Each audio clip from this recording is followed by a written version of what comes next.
United States government just unclassified their report on unidentified aerial phenomenon.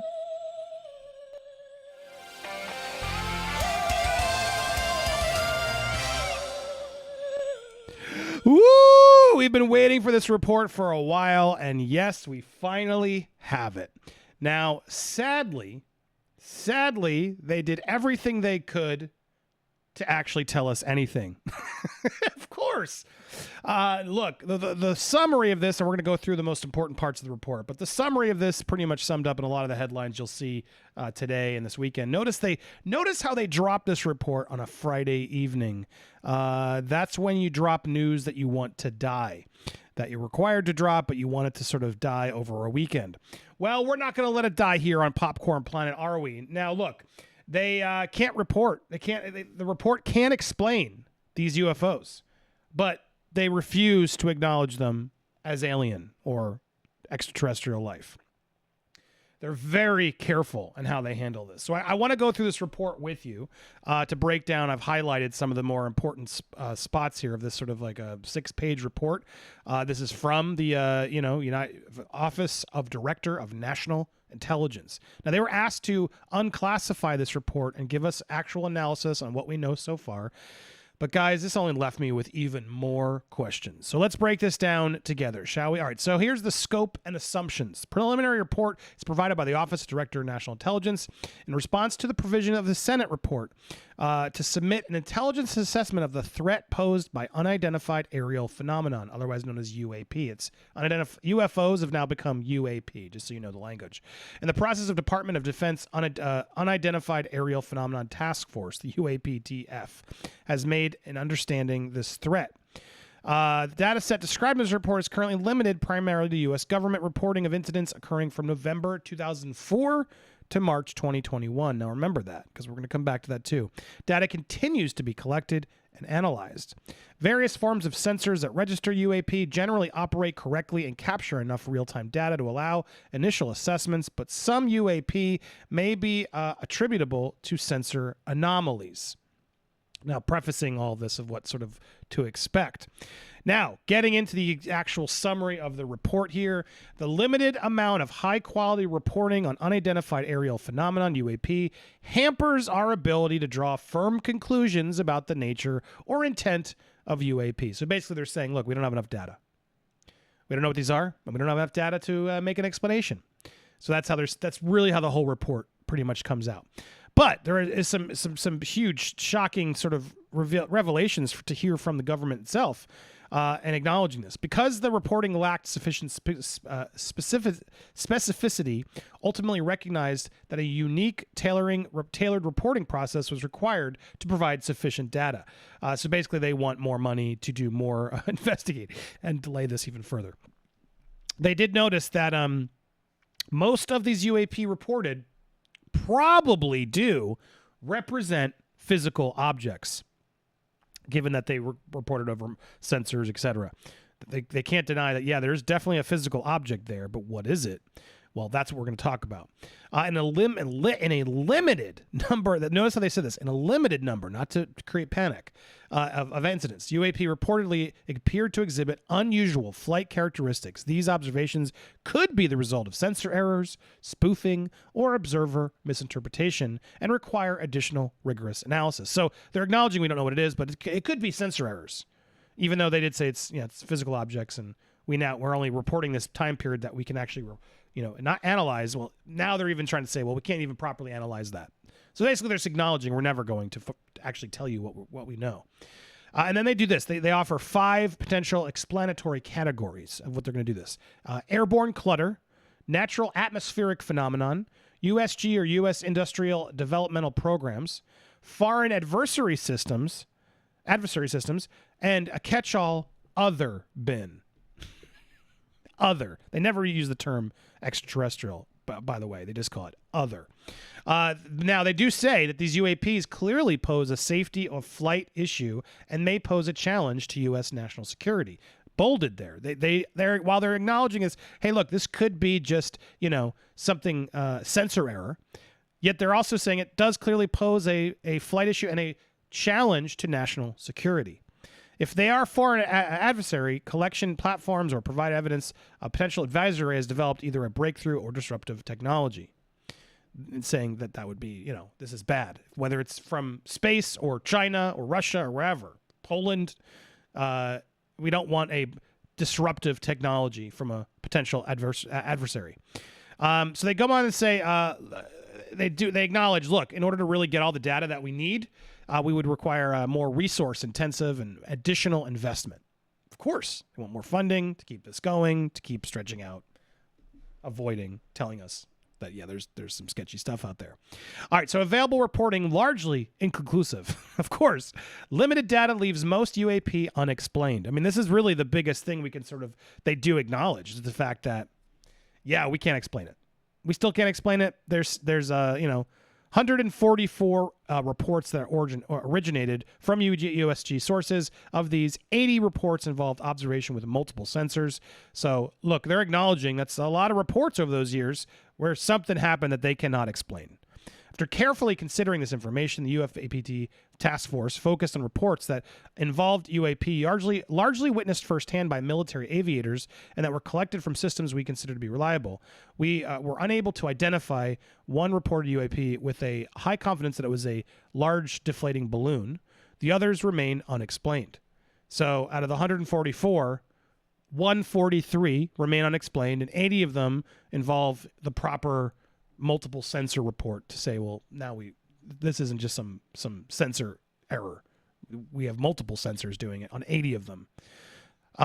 So here's what they say. Now they do a whole, look at this whole, dark colored chart of challenges, sort of acknowledging it, that, there's social cultural stigmas and sensor limitations remain obstacles in collecting this data, technical challenges, etc. Narratives from aviators and operational community analysis from military reporting it, attempting to discuss it with their colleagues. Although the effects of these stigmas have lessened as senior members of the scientific, policy, military, and intelligence communities engage on the topic seriously in public, reputational risk may keep many observers silent, complicating scientific pursuit of the topic. That's telling, right? Telling that they're like, well, they don't want to admit they saw a UFO or an alien because they're going to sound crazy. Now that we're talking it out loud, some of these pilots and stuff are going to be able to talk about it, but they don't want to mention that they saw something crazy that they can explain. So at least they're acknowledging that. Sensors mounted on the U.S. military platforms are typically designed to fulfill specific missions. As a result, these sensors are not generally suited for identifying UAP. Sensor vantage points and numbers for sensors concurrently observing an object play substantial roles, yada, yada. You're getting the idea. So they're just trying to figure out how to sort of explain that they don't know. And to sort of, I think, dampen down the potential of, there's something really weird out there that these objects, these videos, this evidence that we have, this isn't human technology. We don't know what it is. And so we're not going to just say it's alien, but we don't know what it is the broad line here, which is pretty huge. I mean, we've sort of known this, but now the government has finally acknowledged and said, there are multiple over 100 cases, 144 cases. 143 cases that they cannot explain. So here's some more. There are some potential. They say, it's hard to get actual patterns given that the 143 cases isn't enough, which I understand over the course of 20 years. I can see why that's, they're right. But there was some clustering of observations regarding shape, size, and particularly propulsion. So they do acknowledge that some of them were similar. So could that be similar aliens coming in? It could. It also could be Russian intelligence creating, or some Dr. Evil type person in a volcano creating something we don't know. That's a possibility too, I guess. But they did say, they noticed these sightings around U.S. training testing grounds, but obviously that could be collection bias since that's where they're mostly are reporting and doing their training. So that's why they pick it up. But imagine if they're only getting it there and they're not recording the whole world and they only started in 2004, imagine how much more data and how many of these have been happening over the course of our lifetimes, right? Handful of UAP appeared to demonstrate advanced technology. In 18 incidents described in 21 reports, observers reported unusual UAP movement, patterns, or flight characteristics. Some UAP appeared to remain stationary in winds aloft, move against the wind, maneuver abruptly, or move all at considerable speed without discernible means of propulsion. A small number of cases, there was also radio frequency energy associated with the sightings, that's crazy too, but I guess it could mean some sort of ship or something. I mean, like on our that we know about. Additional rigorous analysis are necessary by multiple teams or groups of technical experts to really come up with more information. But there you go.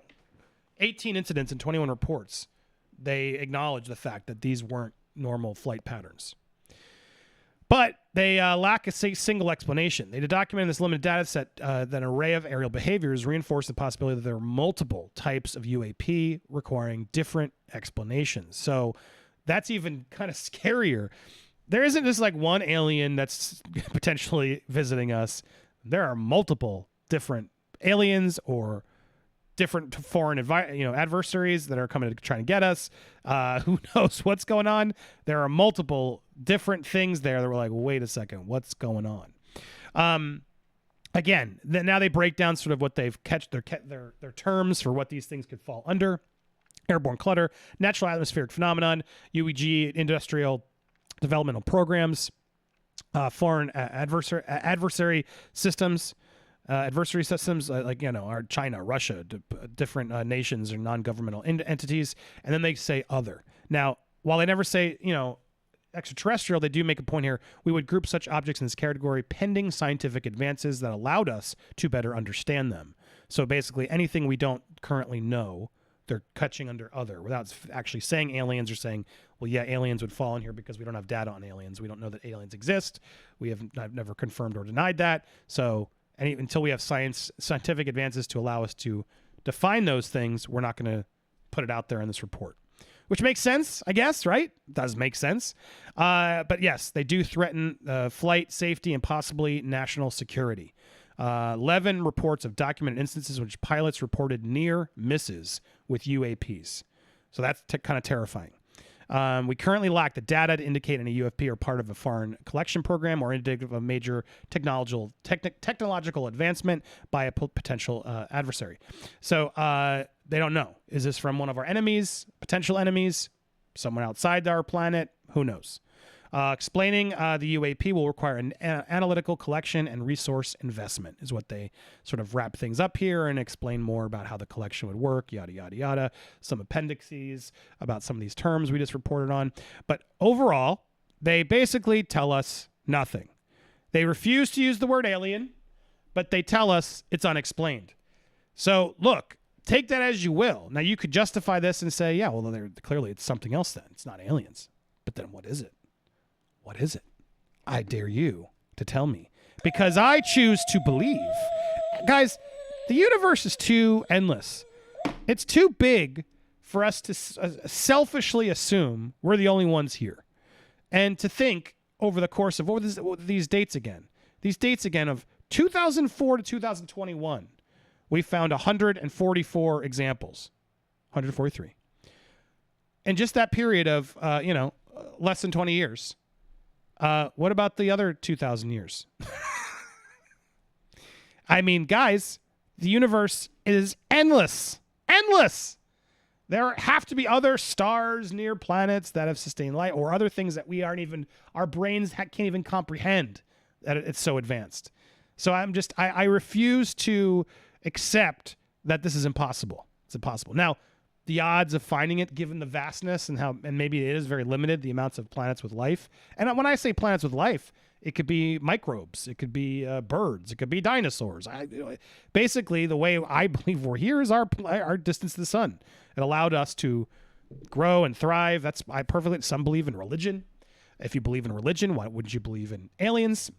Yeah, or at least allow for people to believe in that. Look, there's too many options and too many things out there and too many unexplained answers. So yeah, I choose to believe in all of it. Any of it's possible. Religion's possible. Aliens are possible. That's my 2 cents. I will never judge someone for believing in something just because they don't have proof otherwise, or because they choose to say, you know what, I do believe in this. That is my belief system. Great. Well, my belief system is I think there's something out there. I don't think we're alone in this universe, in our universes. Now, did they come visit us? That's the big question. Why would they come visit us? Who knows? But all I know is the government has now officially acknowledged they can't explain it. And there are multiple unidentified flying aerial objects that cannot be explained. And this is coming from our government who tries to hide everything. So, what do you guys think? Do you believe? I want to hear your thoughts. Hit that subscribe button, please. Double check that you are subscribed and hit the bell for all notifications. That's how YouTube lets you know. And smash that like button for me. And I want to hear your thoughts on this topic. Tell me your alien topics below, your comments rather. What do you believe? Do you not believe? Do you think the government's still hiding something? Do you think they know more than they're putting in this report? I do. Tell me your thoughts down below. And thanks so much for watching here on Popcorn Planet. Stay tuned for more coverage always here